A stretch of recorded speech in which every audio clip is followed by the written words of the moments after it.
उत्तर प्रदेश सरकार ने जल जीवन मिशन के अंतर्गत ग्रामीण पेयजल योजनाओं के लिए अनिवार्य रूप से 10 साल की वारंटी योजना, और ये वारंटी कैसी है, तो ये वारंटी संचालन और रखरखाव से संबंधित है, इसको लागू कर दिया है। तो आज इसी खबर के आलोक में बात करेंगे कि इस योजना का इंपॉर्टेंस क्या क्या है, और साथ साथ ये जल जीवन मिशन के अंतर्गत ग्रामीण पेयजल को सुनिश्चित करने के लिए योजना शुरू की गई है, तो ये भी समझेंगे कि जल जीवन मिशन योजना क्या है। तो आइए बात करते हैं इसी खबर के आलोक में। देखिए, खबर बहुत इंपॉर्टेंट है परीक्षा के लिहाज से भी और साथ साथ ये ग्रामीण पेयजल व्यवस्था के लिहाज से भी, क्योंकि अगर आप देखते हैं कि गांवों में जब किसी भी कोई भी एजेंसी होती है जिसको कि ये कहा जाता है कि पेयजल व्यवस्था के लिए इंफ्रा का वो निर्माण करेगी, तो उसके संचालन और रखरखाव की जिम्मेदारी उसके ऊपर नहीं होती थी। उसका काम होता था निर्माण करना, इंफ्रा तैयार करना, और उसके बाद वो पल्ला झाड़ लेती थी।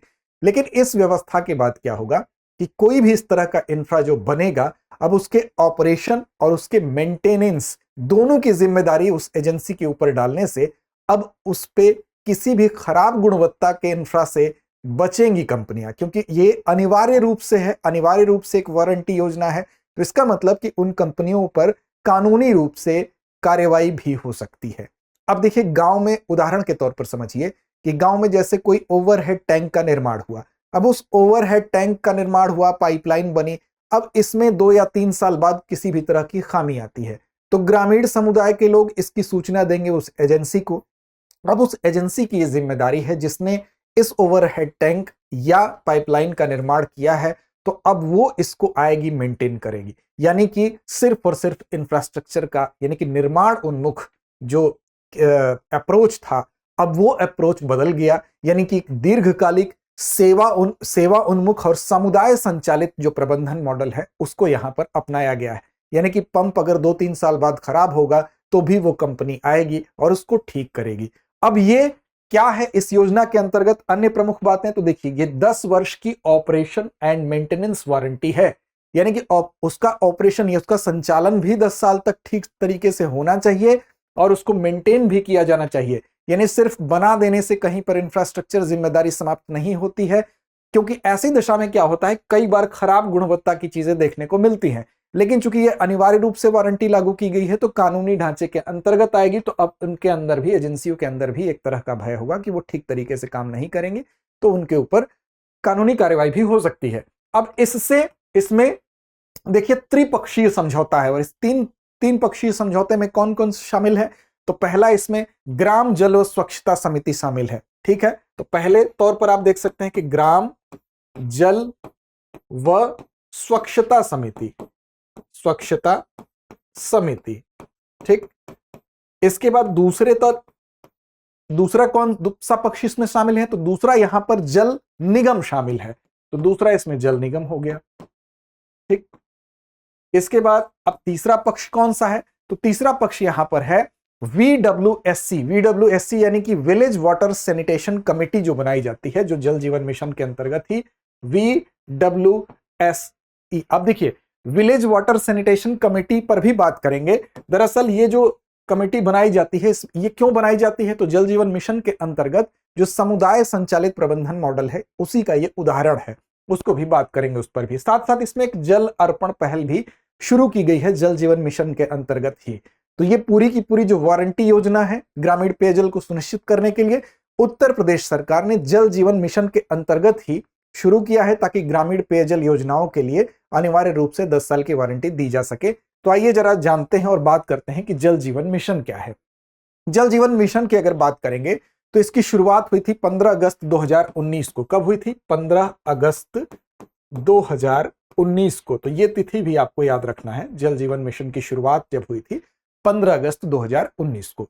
अब इसका उद्देश्य क्या था? तो इसका उद्देश्य ये था कि वर्ष 2024 तक हर घर में, ग्रामीण से लेकर शहरी तो अवसंरचना पहले ही ठीक है, ग्रामीण घरों में हर एक घर तक जो टैप कनेक्शन है, यानी कि नल का जो कनेक्शन है, उसको वहां तक सुनिश्चित करना और साथ साथ सुरक्षित पेयजल व्यवस्था को हर घर तक पहुंचाना। अब इसके लिए जो नोडल मंत्रालय था वो नोडल मंत्रालय जल शक्ति मंत्रालय था। तो ये भी आप याद रखेंगे, सारे फैक्ट्स आपसे पूछे जा सकते हैं। अब जल के प्रति जो कम्युनिटी अप्रोच है उसको विकसित करना ही इसका उद्देश्य था। कम्युनिटी अप्रोच का मतलब यह हुआ कि जल जो है वो सिर्फ सरकार की जिम्मेदारी नहीं है, बल्कि कम्युनिटी अप्रोच होना चाहिए, उसमें आप भी सहभागिता करें और आप सिर्फ सरकारी सेवा प्राप्त करने वाले ना सोचकर, बल्कि उसकी आप मालिक स्वयं हैं। कोई भी उसमें खराबी आती है तो आप उस एजेंसी को सूचित करिए, वो एजेंसी इसको ठीक करेगी। ये व्यवस्था इसमें और अगले चरण के रूप में जोड़ दिया गया। लेकिन जल जीवन मिशन के अंतर्गत ही जल के प्रति कम्युनिटी अप्रोच को शामिल किया गया, जिसके अंतर्गत जो ग्राम जल व स्वच्छता जो समिति बनाई गई थी, जिस समिति का यह दायित्व होता था कि ग्राम जल की जो व्यवस्था है उसके संबंध में जो योजना बनाना है, उसके संबंध में, उसके मेंटेनेंस के संबंध में अगर कोई निर्णय लेना है तो वो समिति करती थी। अब इसकी बात करें तो ये 2024 तक के लिए ही थी, लेकिन इसका विस्तार कर दिया गया है कब तक के लिए, तो दिसंबर 2028 तक। दिसंबर 2028 तक अब क्या किया गया है, इसका विस्तार कर दिया गया है, यानी कि जल जीवन मिशन JJM 2.0 इसको हम कह सकते हैं। अब इसके घटक की बात करें, इसके घटक क्या क्या होते हैं, तो जल जीवन मिशन के घटक या अंग ये हैं कि इसका क्या क्या उद्देश्य है। तो इसमें एक तो ये इसका बुनियादी उद्देश्य ये है कि जो बुनियादी संरचना होती है, यानी कि पाइप से जो जल आपूर्ति है उसको ज्यादा से ज्यादा उसका विस्तार किया जाए, हर घर तक उसकी पहुंच हो सके।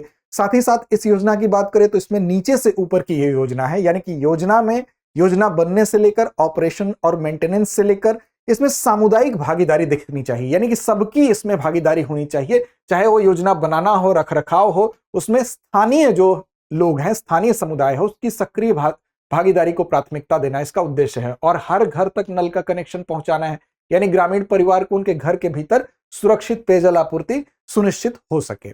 इसके अलावा यहां पर बात करें तो भावी पीढ़ियां जो है, उन भावी पीढ़ियों तक भी जल पहुंचे। साथ साथ स्कूल की बात कर लें, आदिवासी जो छात्रावास है उनकी बात कर लें, या आंगनबाड़ी केंद्र हो गए, यहां पर नल का पानी पहुंचना चाहिए ताकि स्वच्छ जो जल है वहां तक इनकी पहुंच सुनिश्चित हो सके। इसके अलावा कौशल विकास भी लक्ष्य है, क्योंकि ये जो इंफ्रास्ट्रक्चर डेवलप होगा, अगर इसमें किसी भी तरह की खराबी आती है तो उसको ठीक करने के लिए स्थानीय लोगों में ये स्किल होना चाहिए, जिससे कि स्थानीय लोगों में ये स्किल डेवलप होगा तो वो उनको रोजगार भी मिलेगा। तो ना सिर्फ कौशल विकास, बल्कि कौशल विकास के माध्यम से स्थानीय स्तर पर रोजगार का सृजन भी होगा।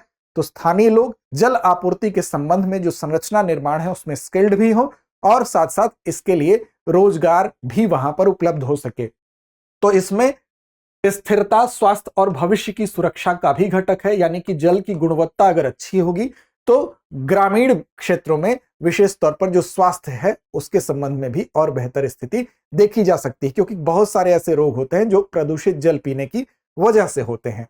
इसके अलावा अपशिष्ट जल प्रबंधन की भी इसमें बात की जाती है जल जीवन मिशन में, जिसमें कि जो वेस्ट जो वाटर है, उस वेस्ट वाटर को जो है कैसे उसका पुनर्भरण हो सके, कैसे जो है इस तरीके से उसको स्टेबल बनाया जा सके कि पुनर्चक्रण करके उसको दोबारा रीयूज किया जा सके, इस्तेमाल किया जा सके, पुनः यूज किया जा सके, ताकि जो स्रोत है उस स्रोत पर दबाव ना पड़े, यानी कि यहां पर भावी पीढ़ियों की भी सुरक्षा सुनिश्चित हो सके। और अपशिष्ट जल प्रबंधन यानी कि वेस्ट वाटर मैनेजमेंट के घटक को भी इसमें शामिल किया गया, ताकि उपयोग किए गए पानी का पुनर्चक्रण और पुनः उपयोग करके स्थिरता सुनिश्चित की जा सके, सोर्स की हम कह सकते हैं स्थायित्व को बढ़ाया जा सके। और ये सभी घटक इसके हैं। इस घटक के अलावा एक इंपॉर्टेंट बात यह भी आती है कि जो जल जीवन मिशन है, इसमें जल की गुणवत्ता बेहतर करना तो इसका लक्ष्य है ही। अब सवाल उठता है कि इसके लिए वित्त पोषण की क्या व्यवस्था है। तो देखिए, इसमें आपसे यह भी पूछा जा सकता है कि जल जीवन मिशन में अगर केंद्र और राज्य के बीच में कितना योगदान होता है, तो 50% जो है केंद्र देता है और 50% जो देता है इसमें राज्य देता है। जो वित्तीय इसमें फाइनेंस की अगर व्यवस्था कही जाए तो वित्त पोषण का काम 50% सेंटर और 50% स्टेट। लेकिन यह बात हिमालयी राज्यों और नॉर्थ ईस्ट में, उत्तर पूर्व में लागू नहीं होता है। वहां पर क्या होता है, तो वहां पर 90% केंद्र देगा और 10% जो है वो हिमालयी राज्य या नॉर्थ ईस्ट के कंडीशन में स्टेट देंगे।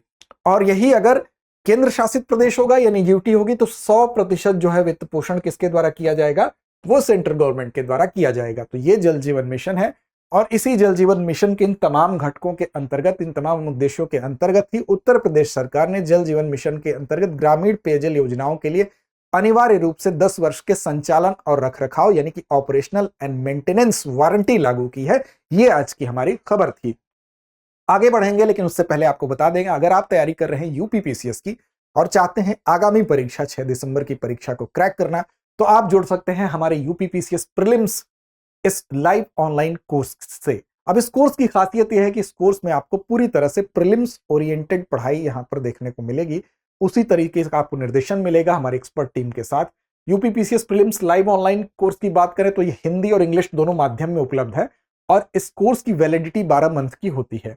अब ये दोनों माध्यम में अगर आप इंटरेस्टेड हैं तो इसके लिए आप कैसे संपर्क करेंगे, तो हमारा संपर्क नंबर जो है 8750187501, इस पर आप संपर्क करिए। हमारी एक्सपर्ट टीम जो है आपकी मदद करेगी। इसके अलावा आप चाहें तो दृष्टि लर्निंग ऐप को डाउनलोड कर लीजिए और दृष्टि लर्निंग ऐप पर इस कोर्स को आप सर्च करें, वहां पर जाके भी इस कोर्स तक आप पहुंच सकते हैं, इसकी सारी विशेषताओं को देख सकते हैं।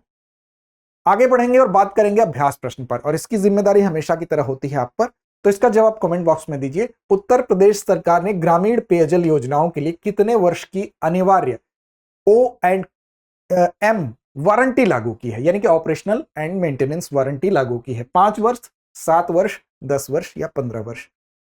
तो इस प्रश्न का जवाब कमेंट बॉक्स में दीजिए।